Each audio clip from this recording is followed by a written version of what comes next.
మన పని మనిషి తన మనవరాలిని చూడటానికి ఊరెళ్తోంది కదా. పాపం పేదది. ఓ 500 రూపాయలు ఇద్దామండి, మనవరాలకి ఏమైనా కొనిస్తుంది అంటూ భార్యాభర్తకు చెప్పింది. ఇప్పుడు 500 ఎందుకు, దీపావళికి ఇద్దాంలే. డబ్బు గురించి బాధపడకండి, రాత్రి డిన్నర్కు పిజ్జా తెచ్చుకుందాం అనుకుంటున్నాంగా. ఆ ఎండిపోయిన రొట్టె ముక్కలకు డబ్బు దండగా నేను పిల్లలకు నచ్చ చెప్తానులేండి అంటూ భర్తను ఒప్పించింది. సరే, పిజ్జా క్యాన్సిల్. పని మనిషికి 500 బోనస్. 3 రోజుల తర్వాత పని మనిషి మళ్ళీ పనిలోకి వచ్చింది. సెలవులు ఎట్లా గడిపావు, మనవరాలు బాగుందా?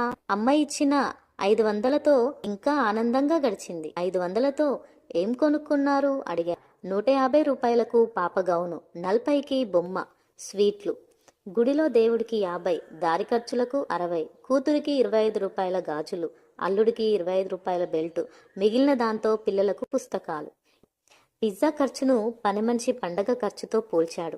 500లకు పిల్లలకు డ్రెస్, స్వీట్లు, దారి ఖర్చులు, గాజులు, బెల్టు, పిల్లల పుస్తకాలు ఇన్ని కొనగలిగిందే విస్తురుపోయాడు.